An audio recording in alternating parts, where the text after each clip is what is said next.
Hi, everybody. It's the Plant-Based Business Hour. I'm Elizabeth Alfano. I'm in a parking lot at a park bench, sort of, at the front of Triton Algae Innovations. I'm here with Dave Schroeder, the Director of Corporate and Regulatory Affairs. He's going to tell us what's going on with Triton Algae Innovations, why this is such a big deal that I'm here today, and we just might get a little tour of what's going on inside the Willy Wonka factory of just how do you make algae and what kind of products come from it. So first of all, Dave, thanks for being with me. Absolutely, yeah. No, I really appreciate you making some time for us. And I have to admit, you caught me a little bit by surprise when you told me I was going to be on your podcast. I figured it would be perfect because I've always been told that I've got a face for podcasts. So being here on camera is a little bit of a curveball, but we'll roll with it. You will roll with it. Tell me what's going on at Triton Algae Innovations. Absolutely. So Triton Algae Innovations we're a San Diego-based startup company that makes a highly nutritious form of algae as a human food ingredient, and we do that in a non-GMO fashion and produce it in precision fermentation. And we've created a variety of really interesting, unique, and healthy algae ingredients that are now being incorporated into food products that are even now coming out onto the market as a commercial-facing product. I think this is really important. We've talked about it before on this podcast and videocast, that really the growth, this is how we see it at VegTech Invest, the growth is in the supply chain. So to have more novel ingredients that are going into end products so that they can be healthier, more efficient, perhaps save on costs, taste better, but really more efficient in their production, I think is really important. We're going to get in there to see just how they do the fermentation. It's always so fun to be in the lab, but you have some big news that I think you want to share. Well, yeah, just so before we get to that, just quickly, so we're set up as a B2B ingredient provider, providing the bulk algae ingredients. But one of the things that we learned early on is no matter how unique or innovative the ingredient, if it's a brand new item in the food chain, oftentimes you've got to demonstrate to people how to use that, no matter whether it's a small mom and pop restaurant or a large food company. And so we engage in some very fundamental, basic prototyping of different products you can make with our ingredients, and those range from pastas to ice creams to an alternative tuna. And so now we've got a couple of pasta products on the market already. And we also have here's a couple of them for you to see. It's Too Good to Be Foods is our consumer-facing brand, and that's available on Amazon right now. Here comes the other one. This is the high-protein version of the fusilli. Is this on Amazon as well? It is, yes, on the Too Good to Be Foods website. And one of the things that's interesting about this really quickly is, pasta has always, we've learned, always has kind of gotten something of a bad rap as an empty calorie. But when you're able to infuse it with something like our algae that has a higher protein content, you're getting a nutritional bump that wasn't there. And that's appealing to a lot of consumers for a lot of different reasons. Now, algae, I think of an ingredient that's been around since the 70s. It kind of had its moment and then went away, often because of taste. Tell me about how this is not just functional, but it's taste. Algae as a food product has been around, I think, since the Mesopotamians. Fair enough. But those are different kinds of algae than what we utilize here. So it is true that the strain that we use, it's called Chlamydomonas reinhardti, which is a mouthful, and so we've narrowed it down to hardy, which we like because it invokes both hardy with a DY, like a robust product, and hearty, like it's good for you and healthy and also robust. So it works for us at a lot of levels.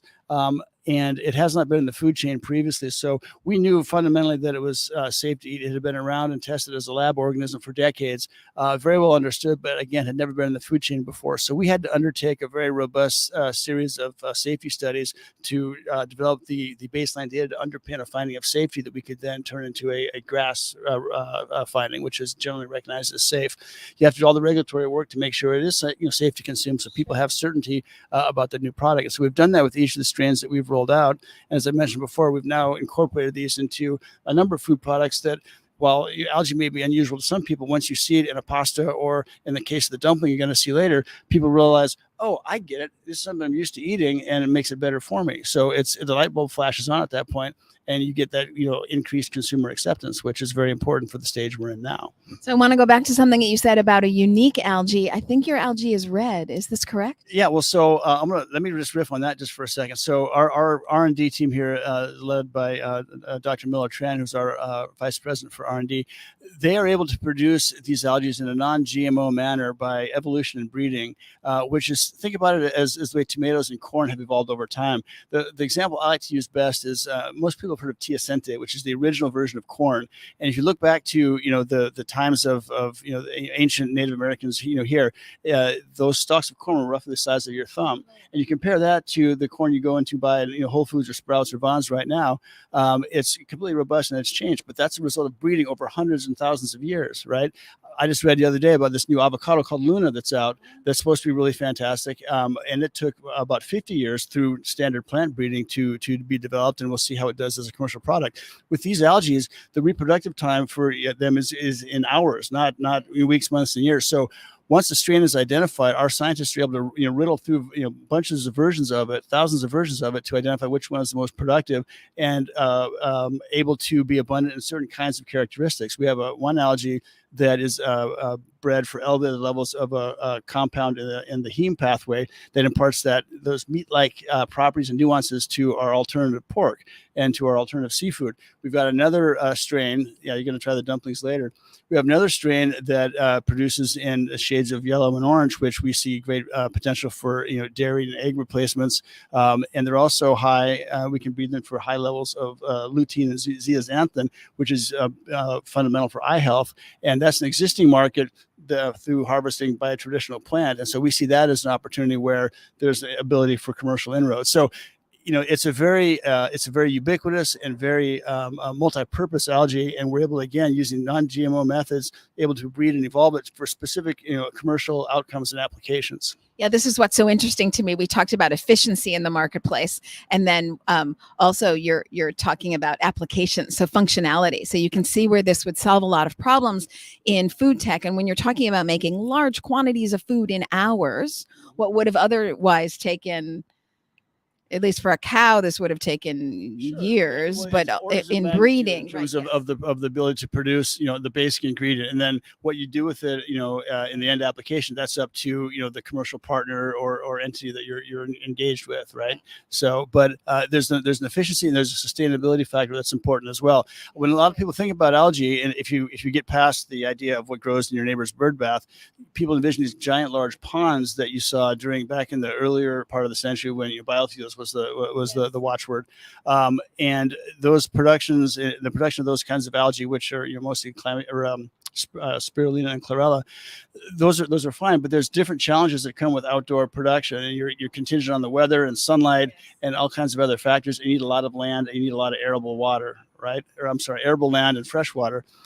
With the kind of precision fermentation that we do, here at Triton in our pilot plant and with our commercial scale production facility, it's very compact by comparison. You can do a great deal of production of these different ingredients for, again, different applications in a much smaller footprint in a quicker amount of time with far fewer natural resource inputs and outputs as well, which has, that's an important factor as well. So that's really the sustainability metrics that you're talking about. It takes less resources. But you can do, especially in an era where we're faced with increased resource constraints in terms of availability of land, the availability of fresh water. It's useful to be thinking about how can we produce new and nutritious kinds of food at a scale that matters without creating attendant problems for the broader population. Yes, I want to recommend to everybody a Washington Post article that just came out, written by Georges Monbiot, about his new book about reinventing the food system to save land, particularly addressing land. We are always addressing methane, and we're often talking about water, but he's also talking about land. We could also talk pandemic risks and healthcare costs, et cetera. But so the efficiency there and the functionality is really important. But maybe we can go back for a second to taste. I just want to get this through everyone's head, because I think they are thinking bird bath algae, therefore bird bath or something. But the algae is part of, help me here, but I believe it's part of its own kingdom. It is not food. It is not animal. Excuse me. It is not animal. It is not plant. It is its own kingdom. We like to think of it as the mother of all plants. Here at Triton with our microalgae. And you'd asked about color, and there is a wide variation that can occur both in nature and then with our evolutionary process here to get the outcome that you want for these different applications, whether it be a potential alternative dairy or alternative meat, or the more traditional initial green that you see in the pastas. And now as to taste, what you'll get if you tasted just the basic dry powder, which looks looks like a green flower. The responses that we've gotten mostly over time from people has been sort of like a dry wheatgrass, maybe, or matcha even. With the yellow and some of the whiter strains, it's extremely neutral, almost tasteless. And we're all constantly optimizing and refining that to improve upon that. With the ones that we use in the alternative meat products, again, we developed this one to express higher levels of a compound that brings you that meat-like complexity, that is slightly metallic. The it tastes like iron or blood, basically. That gives you the complexity, the nuance in our alternative pork that you see in the dumpling that you don't really find in a lot of the other alternative meat products that are out there, quite frankly. And that's the benefit of the whole cell algae, which brings all these different elements of that molecule into your food product. Well, and you can do that without being GMO, which I know was a problem for Impossible Foods, at least in Europe. They're having trouble having distribution in Europe. It limits their market range, certainly, both in the EU and obviously in China. And this is a big factor for us, right? Because we have production capabilities here in the United States and in Asia, and that's a massive market. I think everybody understands that. And dumplings for Asia makes so much sense. Well, and in the United States as well. We were talking earlier about the increased interest in Asian consumer products or consumer food here. Consumer comfort food, traditional comfort food, and in Asia certainly it's a staple. And it's a market that we're able to access now because we have the regulatory approvals on the basic ingredients that can be incorporated in these kinds of products for that massive commercial market. Working on the EU, we have it already in Singapore. We've rolled out this product, there on a smaller scale, and working with some potential partners there to bring it into the supermarket chains there. So. It's exciting. It is very exciting. I do want to ask you this one thing before we're getting in there. We're going to taste some food and we're going to see how it's all made. You have built, you and Dr. Miller-Tran, and of course your entire team, have built Triton Algae Innovations on very little money, and you've really chosen the slow route. And obviously we are in economic times that are very tricky, and we have some plant-based companies that are closing. I wonder if you could tell me about the thought process of building the business and choosing to go slow. Well, so here's the thing. So Triton was founded in 2013 and on a very small scale, handful of people in the back of a university laboratory. Since rolled out and expanded to, I think we're about 25 people now, with a handful of undergraduate interns at any given time. But we've grown in a very stepwise and deliberate fashion, and that's by design. Our CEO Jun Wang was very clear about that being a priority from the get-go. Is we're going to be efficient with how we spend and what we do and who we hire, and that served us very well, especially in those early years when we were really lean and mean, and we had to count every penny and plan for every dollar, and be very pecunious with how we used our resources. And as we've grown, we've had advantages stemming from that have served us well coming through COVID and into these last couple of years where there was more money available. But we actually hired people and raised money during the COVID times. We just moved into our new lab here that you're going to see, and I don't recommend being in the process of moving large fermentation equipment from one building to another at the beginning of a pandemic, but we made it work again by just kind of scrapping and getting by and inventing ways to make it happen. And since that time, we've continued to grow on a steady basis based on what we saw as the best needs for our company and the market applications we were looking to fill. And we were talking earlier about the contractions or the headwinds we're seeing with this market right now, and this is where looking back to our CEO's strategy, you can really see the benefit, because would it have been nice 2 or 3 years ago when there's a lot of cheap and available money washing around the sector to hoover up a big tranche of that and expand and grow and hire a lot more people? It would have been great. It would have made our lives a lot easier at the time, but you're seeing now the limitations of that, and the, I don't want to say the absence of planning, but you have to understand where your valuation needs to be, where you want to grow to, and what your carrying capacity can be. And again, while it was tempting to raise more than we did during those times, we're seeing the benefit of it now, because we're still we're keeping it lean and mean, because you have to. We do our own, we don't have a fancy janitor. We do a lot of our own basic stuff around here. It's very much DIY, and that's not for everybody, but it works for us. And we've attracted people who want to work hard, who are attracted by that ethos and that mindset, and it's been very effective. And we feel like it's obviously been very advantageous for us at this point. I used to teach business at Columbia College in Chicago. And I would always say those businesses that are the most successful and make it to the finishing line are those who are willing to work the hardest and those who can make their money last to the longest. I think your Series B was something as small as like 8 million. Is that right? That's right. Well, yeah, more or less. There was the Series B was done in tranches over a period of a couple of years. But you're right about, there's not a lot of companies out there that outwork us or out hustle us, and that's just by necessity. We've had to do that, and a lot of companies work hard. Everybody works hard, but we're seeing now the benefits of kind of keeping your head down and not being focused on being the first to get to something. We want to get to something done right. And we're seeing that. I think it's a factor now in the future food space, where being first to market with a product that isn't necessarily beloved by consumers isn't a positive thing for you. Consumers give you one chance at a product. If they don't like it, they're going to move on. So, going back to where we are with our consumer-facing products here, especially with the dumpling, we feel like we're in a good place. We have a product that we're getting very positive response from the consumers, and in a space where there had been a lot of saturation, but that's not contracting. There's still a lot of interest on the part of supermarket chains and consumers in plant-based, but they want something that they're going to like and it's going to taste good. And when they find that, they stick with it. And so we're early in our market penetration distribution, but with those early returns are very encouraging. And we think we're in a place to make some noise. So yeah, and it's really exciting to see things that aren't burgers and sausages and chicken nuggets. Well, dumplings are the jam. We think that there's some serendipity to both our timing and certainly our vision with what we wanted for this product, because you're right, there's a lot of meatballs and patties and crumbles and things like that out there, and some of them are really good, but not all of them are. And we feel like we found a niche here that is attractive to consumers for a lot of reasons, both at a price point and a nutrition standpoint, and taste certainly, that is going to be very effective for us.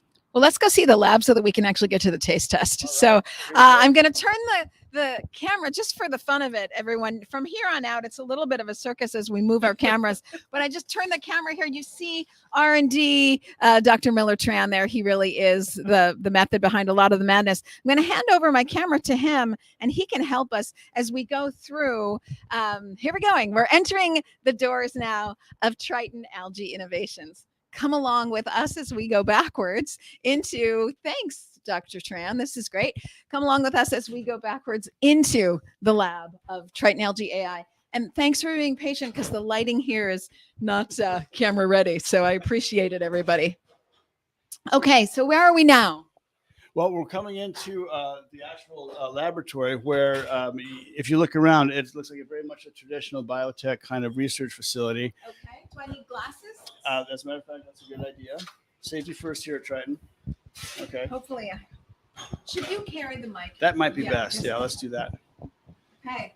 So if you walk into here, you see we've got a number of scientists and technicians working on they're plating strains, they're developing flasks, and they're getting the algae prepared for a further assessment by our science team to be brought into flask development and then subsequently into the pilot plant, which we'll walk into here in a second. And this, there's something to be seen here. I'm going to pass the mic here to our. So here you guys can see some of the variation of our algae that we have. So they're all the same genus of algae, yeah. And so they're all Chlamydomonas, or hardy, as we like to call it.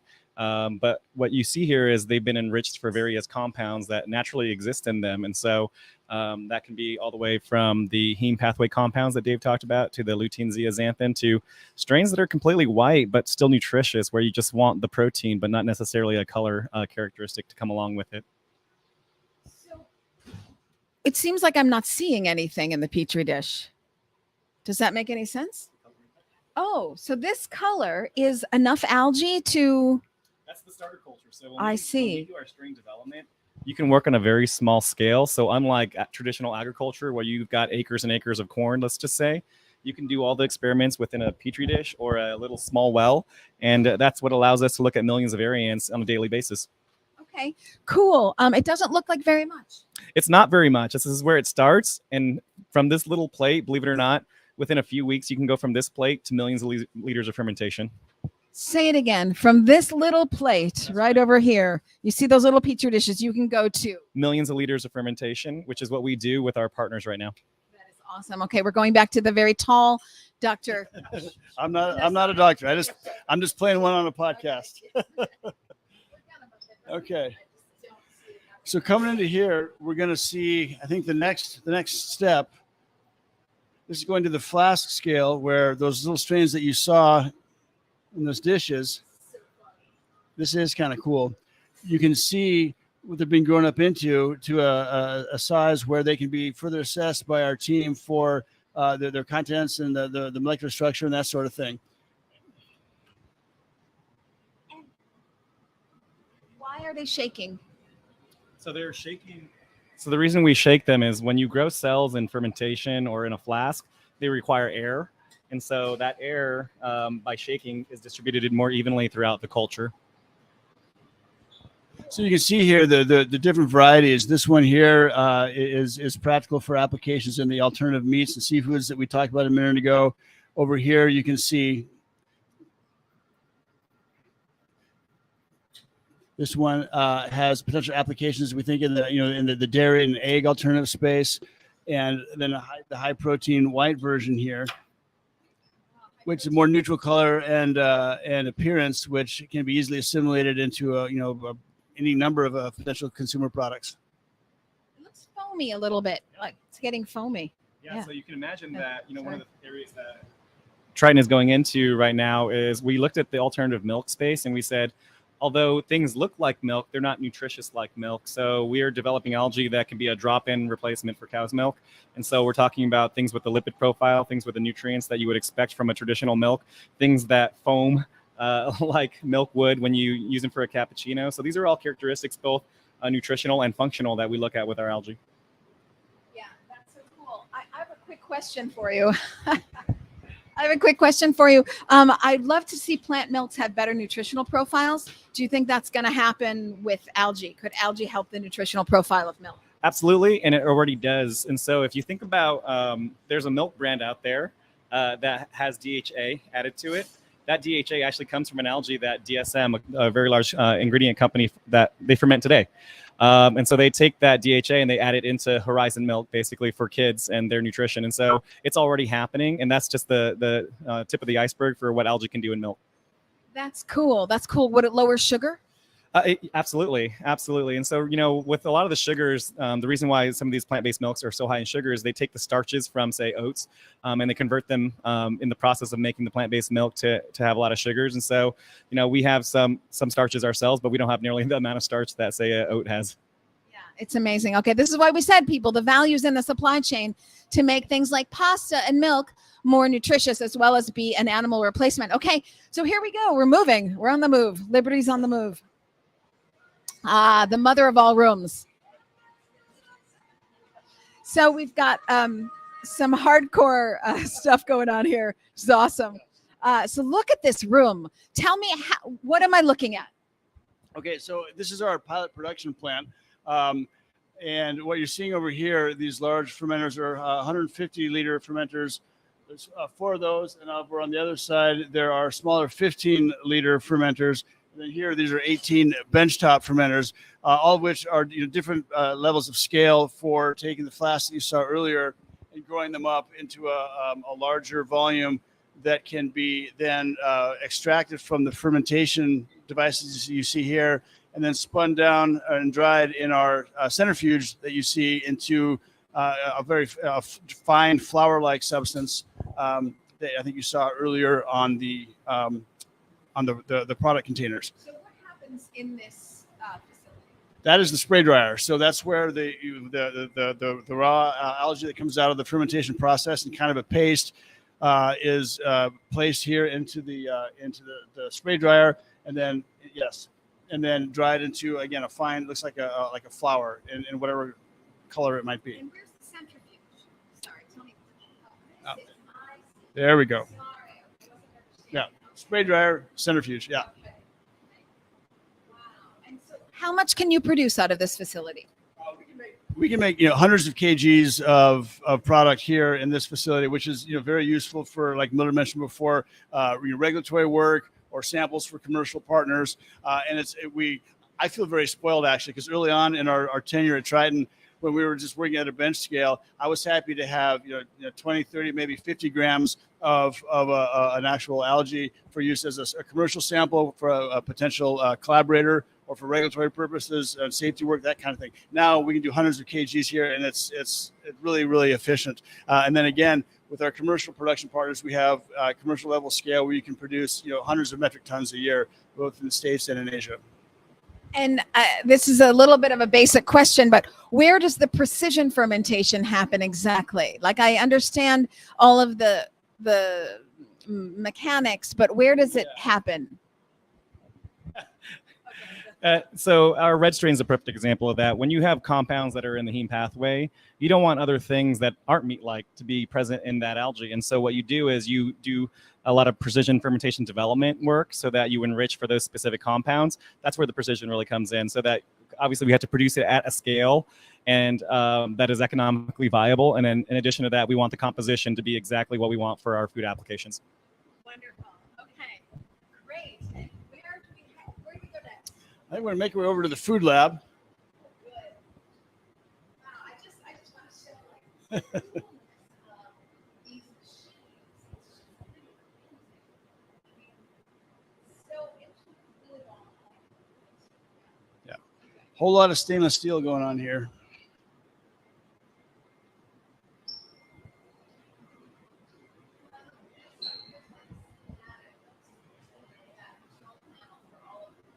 Machines do we have in here? Oh God.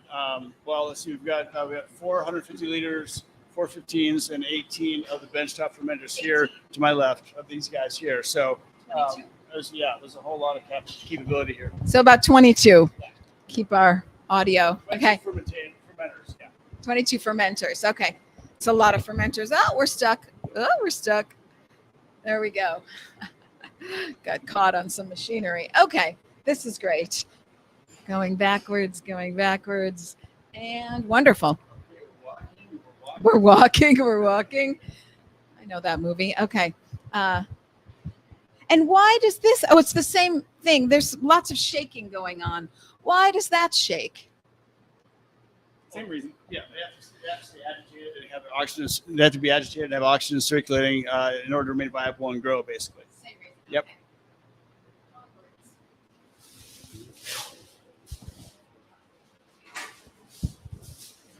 Okay, we're moving into our food science facility here. And over here, you'll see what we call our, Hey, we're going into the freezer. We're getting good so this is stuff. where we keep samples of the actual algae that's been produced. And as you can see, like I was saying before, it looks like feels like a flower. So how much of this stuff do you need? Well, it kind of depends on the purpose, Application. right? Yeah, exactly. If you're just doing a sample analysis for a given levels of a compound, a couple of grams. If you're doing some safety regulatory work, you'll need several dozen kilos.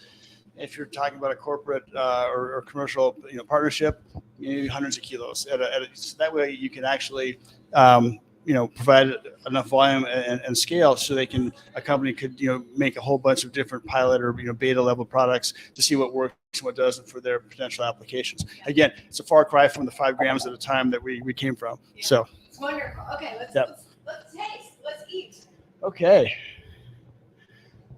So here, I'm excited about the dumplings. yes, over here we have our wonderful food scientists, our mad scientists who do great work here with the raw products, the raw ingredients, and turn them into delicious foods like you see here. There is our dumplings, a traditional Asian-style pork dumpling, but there's no pork in it, and you cannot tell the difference. 100% plant-based. Pasta. I want dumplings. Okay. Seek and ye shall find. 100% plant-based. That's correct. Okay. I'm taking over the mic because I'm going to do the eating. Okay. Should I just stuff it in? Oh, hey. They look very hot. They look very hot. I'm going in, people, for a dumpling. Look at that. Wow. Okay. This might burn my tongue, but I don't care. Should I put? Oh, you do? Okay. Maybe try Try it plain first. Oh, I'm going to try it plain first. Okay. Let's see. Yeah. Uh-huh.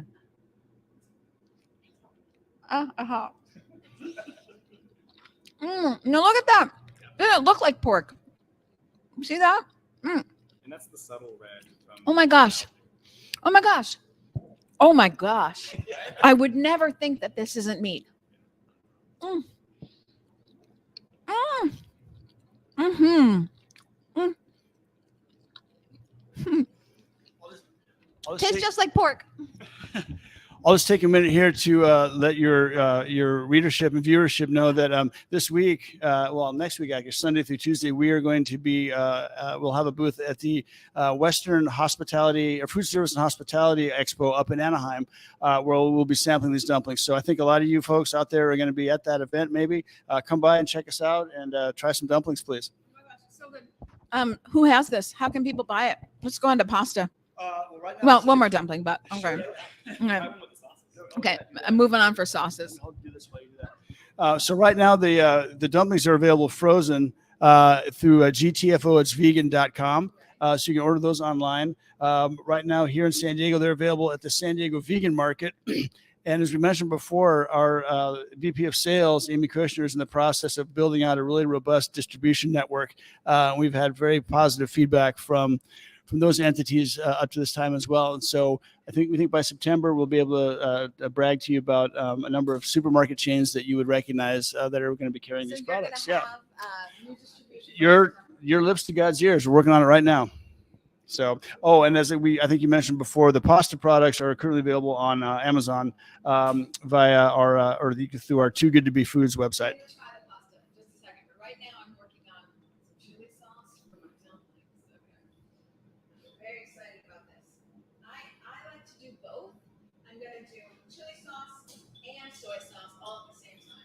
That's a good model. I do, 100%. Okay, so now it's most likely I'll spill on myself. Okay.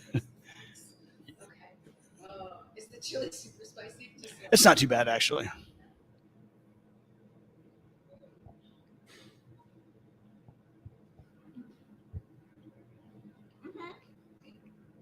My next dinner party, because you all know I throw lots of dinner parties. My next dinner party, I'm having this. Okay. Where can people? GTFO. Okay. Yeah, GTFO is vegan right now, and here, if you're in San Diego, the San Diego Vegan Market just ordered another tranche of cases from us, for which we're super grateful. And like we said, hopefully by the early part of the fall, we'll have a lot more stores to report back to you about. Okay. I'm looking for that. That's awesome. Okay. So what are we trying next? Let's give the pasta a whirl. Okay. Now, what's on top of the pasta? This is put together with a little bit of pesto that Susie Kahn, our head of food science here, put together. It's all vegan, and it's actually one of the better pestos I've ever had, frankly. And it's all vegan, so that means no Parmesan. Right. No, I'm not gonna lie. I cheat. I like a little Parmesan on it. But yes, what you're tasting here is 100% vegan. And this is actually a slightly higher protein level too. It's about 13, 14 grams per serving, and this one. Oh, this is really good. I looked at the back of the bag, and I think I looked for pasta. Maybe I looked at the back of the bag before. Really high in protein. So, so the protein here is 13 grams of protein for a 2-ounce serving. That's pasta. So that's really high. I'll tell you one thing that we've learned too that's interesting about these pasta products is we're not the first to try to introduce a protein-rich ingredient into pasta or noodles, but for various reasons, other proteins that have been attempted or tried in pastas, it leads to a more grainy or crumbly product, which is hard to extrude and harder to cook. For reasons that we're not entirely certain about, there's a elasticity and bounciness that's the term I like to use. It's a highly technical term that our algae imparts into these pasta products, both in the manufacturing and extruding from the the mixer, and then certainly in the cooking too. There's the al dente nature of it is not as crunchy as with other pastas, and it's very springy and has a great mouthfeel. So we've gotten that feedback both from our internal testing and from consumers that have tried it, and it's the truth is, or the proof is in the pudding, as they say. And I would agree with this. I've had a bunch of you guys probably have too, lentil pastas, chickpea pastas, and they're always they're good, but there's a different consistency to them. They're always powdery, which I don't like. Yeah. Even though I love the protein in a lentil pasta, let's say, but they're always powdery. This was not. This was like pasta. It was just, like you say, it was bouncy. It was limber, I'll say. It was great. Okay, so just one more question for you here as I let everyone take back their workspace. One more question is, unless there was more to try. Well, there's one more thing. Well, hold on. This is new, actually. So we've been thinking a lot about snack application. Okay, yes, as you should. And we wanted to do some experimentation. We think we're onto something here. So Susie and Suki and the team here have developed an algae chip, which is high in algae content, and it's a really tasty, savory little chip here. And we want to have bowls of it at your next Super Bowl. Yes. Okay. Oh, everyone, your next wow, you're thinking way ahead. Your next Super Bowl party. You have to. Algae chips. Very fun. Very fun. But I gotta say, I can't stop thinking about the dumpling.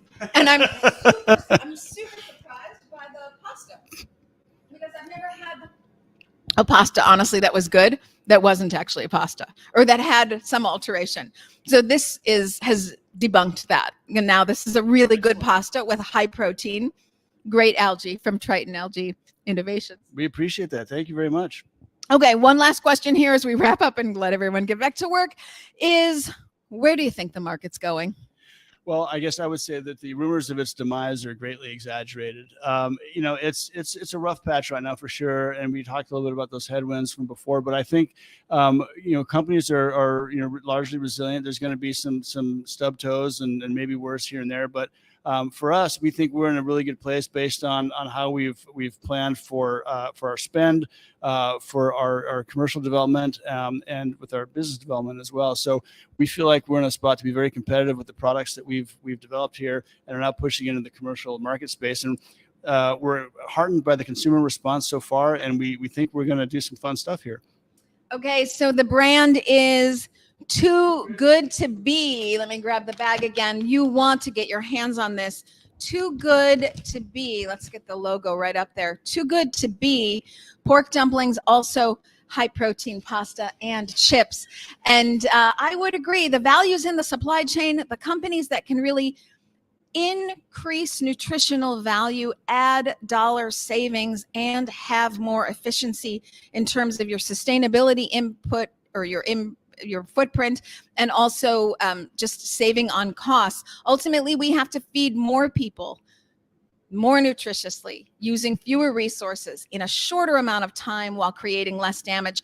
The companies that can do that add real value that doesn't currently exist in the marketplace.